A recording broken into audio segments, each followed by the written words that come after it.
Ando na sa unahan ng ibang tow truck at kanya-kanya ng hatakan. Mga tiga Almeida, anong masasabi nyo? Itong dalawang coaching ito, mahahatak dahil yung isa nasa kanto at naharangan na rin yung sidewalk. Ganun na rin yung yung blue na kotse. So dalawa ito pagsasabayin. Paano 65,000 tinubos mo sa lisensya mo? Ha?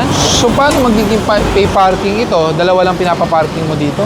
Hindi po, dapat sa ano namin, sa area namin. May pay parking kayo dito? Kasi po yung...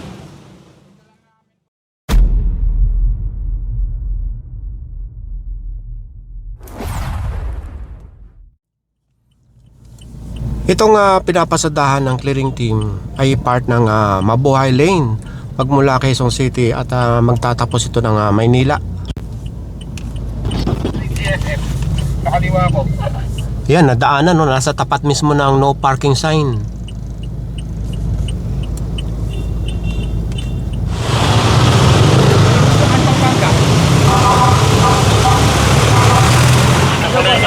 Morning. Boss, may violation po kayo ng dress code. Hindi naman po ako nabiyahe, sir. Nag-added ko lang po sa labahan yung damit, no? Ay, hindi naman po tungkol sa pagbibiyahe. Ay. Ang pinag-usapan po dito, pag sakay mo ng motor, kailangan hindi po tsinelas. Dapat po enclosed or closed shoes po ang gamit. Opo. Pasensya na po, sir. Opo, peran po ng lisensya. Tapos ORCR na rin po. Ba't wala pang plaka? Eh, hindi ko pa po kasi naasikaso, sir. Sige nga, patingin na lang po. Opo. Saka ang helmet, pag suot, strap mo. ORCR po.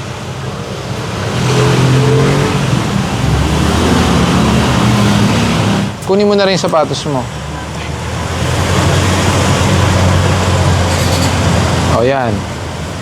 Sorry. Aba. Wala kang bagong registration. Wala pa po eh. Unregistered na to. Opo. Registered po. Naku po. Patras nga ng isang may panigit. Impoundable po to, unregistered. Opo, sir. Eh, totoo lang po niyan, sir. Kakakuha ko lang po kasi ng lisensya ko. Bali po, ngayon lang pa lang po ako naghahanap buhay ulit, sir eh. Oo, pero bago paano mo ipasok to sa Kalala mo po? Oo, na... Hindi, matagal na po yung account ko, sir. Wait lang. Saglit lang po wala mo nang aalis. Bali, sir, kailan ko lang po kasi natubos yung lisensya ko. Bali. Unregistered to. Opo. Sige po.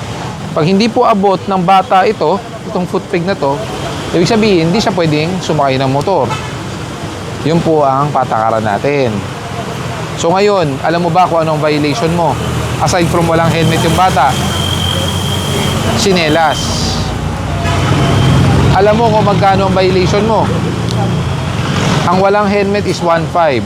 Ang dress code, ibig sabihin, yung sinelas mo, 500. Magkano po lumalabas? 2K. So, paano po yan?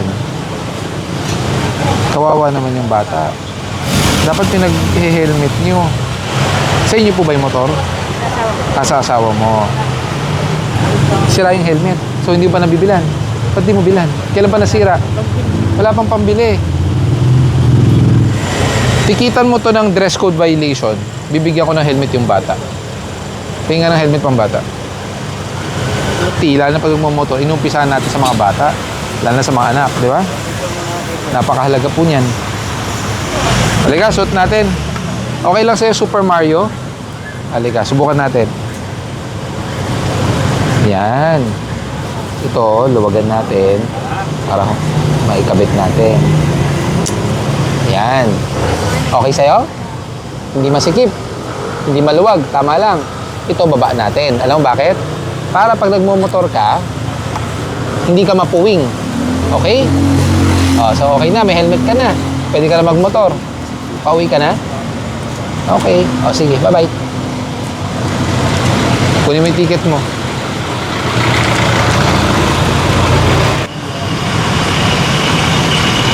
Ito namang isang motor, masasampa sa tow truck dahil hindi nakarehistro. Paano 65,000 tinubos mo sa lisensya mo? Bali sir, jeep po eh. Ha? Nag-jeep po ako. Nag-jeep ka, Ako, tapos... ang operator ko po, police sir. Oh, tapos? Eh, sabi niya, ongoing naman po yung rehistro ko, kaya pwede naman daw po ibiyahe. Eh, ayun po, nahuli po ako ng LTO.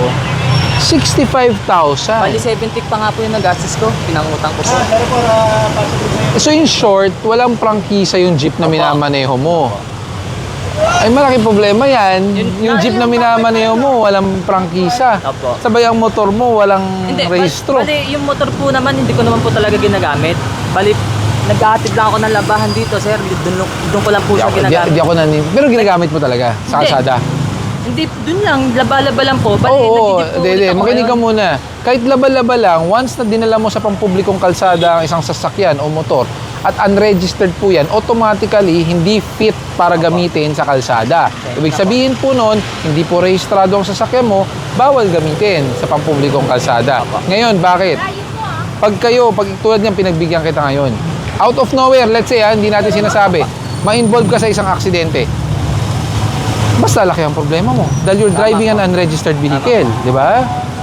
So hindi kita mapagbibigyan dyan eh. Alam mo yung tsinelas, baka pwede ko pang pag-isipan. Kasi nakita ko may sapatos ka. Pasusuot ko nga lang sana sa'yo. Eh kaso nung nalaman ko unregistered vehicle ka, yun talaga hindi natin mapagbibigyan. Bakit? Responsibilidad mo yan. Dati sir, sa ticket na lang po, sir. May ticket ka talaga. Hindi. Hindi po. Hindi kita mapagbibigyan dyan. Unregistered Kano po eh. yung ticket ko, sir? Mura lang yung unregistered, nasa 900 lang po yan. Kaya tapos yung dress code violation, 500. Pero ang problema mo po dyan, kailangan mo iparehistro mo na yung motor mo. Sir, parang umawa na po. Kailangan mo iparehistro yan. Responsibilidad mo yan. Nag-iipon pa po sana ako, sir. Kahit na nag-iipon ka pa, 5 days ko pa lang po kasi nahawakan ko itong ay lisensya. bakit ka nagmaneho ng unregistered? Ihatid ko Pero alam mo sana talaga yung unregistered. labahan ko. Opo, alam ko po. Oo, eh alam mo naman pala. So kung alam mo, dapat di mo ginamit. Sana kung maghahatid ka ng laundry, di sana nag-tricycle ka na lang. Sayang po, wala pa pong ano kasi yung budget. Sir. Kahit na. Pero mo lahat na lang ng option na binibigay ko sa inyo, lahat meron tayong reason na Opo, panangga. opo, Di ba? Napapanood ko naman po kayo lagi. Eh, kung napapanood mo, dapat alam mo na yun. You learn from it. Dito lang naman po kasi ako, sir. Kahit Dyan dito po. lang, kahit dito lang. Pampublikong kalsada, may mga sinusunod tayong batas. Kung sabihin mo sa akin, private subdivision to, papabayaan kita. Pero once na lumabas ka sa pampublikong kalsada, definitely, dapat rehistrado ka, may dala kang lisensya, up-to-date ang lisensya mo, proper gear, proper footwear. Paano siya nagpapapay parking kung wala naman ticket? Pagmula sa Dapitan, kumanan dito sa may Lacson Avenue. Nasa Maynila na tayo. Asan yung mga pay parking yan kung wala? Ticket po niya, nasa may ayaw nung nilang pumayag na yung Na? ticket po sa kanila. Ayaw lang pumayag na yung ticket. Gusto yung ticket sa kanila po. Asan yung katibayan na nagbayad na sila? Yung bali po yung ticket nasa kanila po. Kailan sila nagbayad? Kanina pang umaga. Kaya ng umaga? Anong katibayan na nagbayad po sila? Kasi may ticket naman po sila. Nasaan yung copy mo? Ay wala po, isahan lang po yung ticket. Walang kompleto. Nasaan yung may-ari? Wala po kasi color po din eh. So paano magiging pay parking ito? Dalawa lang pinapaparking mo dito? Hindi po, kasama ko sa namin. Sa area namin. May pay parking kayo dito? Kasi po yung ito lang namin po nilalagay kasi tricycle po to. Sigurado kayo? Opo. May pay parking dito sa kalsadang to? Approve po ba yung pay parking na to? Pati nga po yung di ba meron tayong nakalagay na no parking, clamping zone, mabuhay lane sa tapat nito. Tapos dito, yung sa bahay lang nito, yung parang car wash na junk shop, sinabitan naman nila ng pay parking sign. So, yun po. I-clarify ko lang.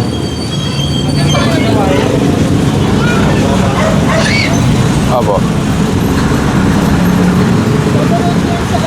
Opo.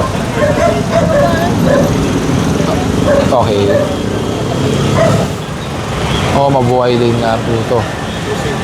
Truck route din po. Opo. Saka, yung kiniklaim yung pay parking, dalawang tricycle lang. Oo, dalawang tricycle. Ito na to. Hindi ako naniniwala nagbabayad ng pay parking to.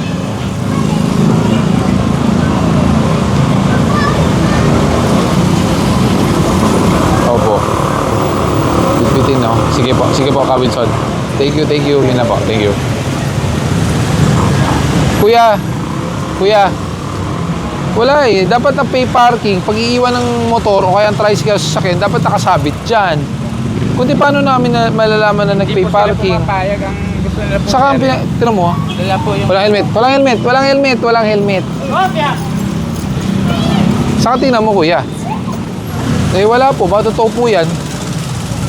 At the time of apprehension, wala pong ticket talaga. Paano itong... Itotoo po namin. Kasi itong dati po yung ticket namin, mahaba po. Ngayon nakikita sila na mas paano. Hindi ko naman kina-question yung ticket. Ang kina-question ko, yung ticket nasaan? Yung ticket po, andun po sa driver. Asan po yung mga driver? Totoo po namin to ha. Totoo nyo na. Makwait, sakay mo na. Dalawa to.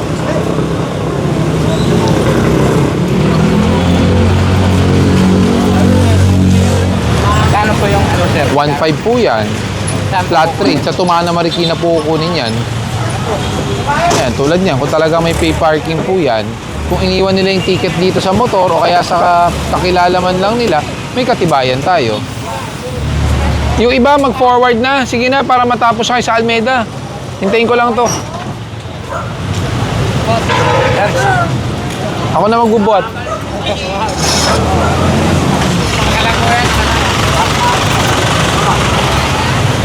Binitbit niyo yung car wash? Hindi.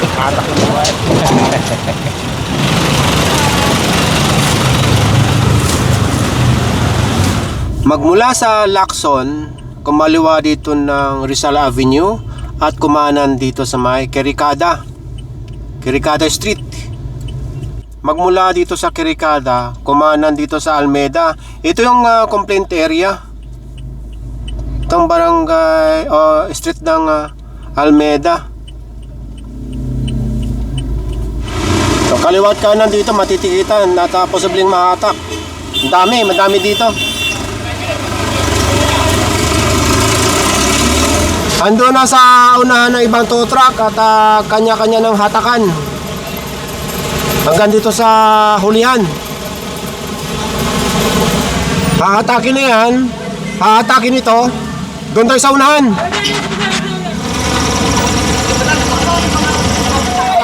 Mga tiga Almeda, anong masasabi nyo?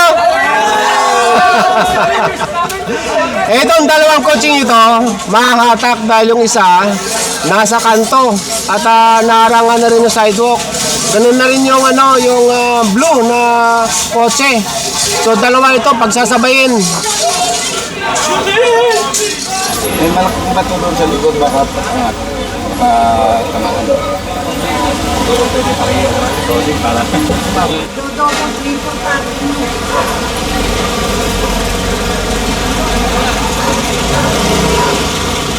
okay.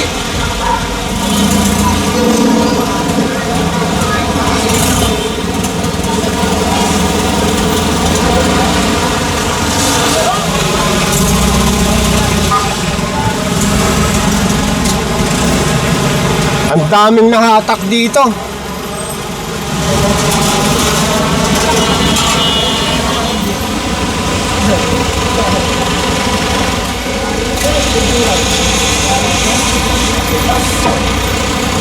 Pagka diniretso yan, ayan yung Tayuman. Ang oras ngayon ay 12:45 ng tanghali.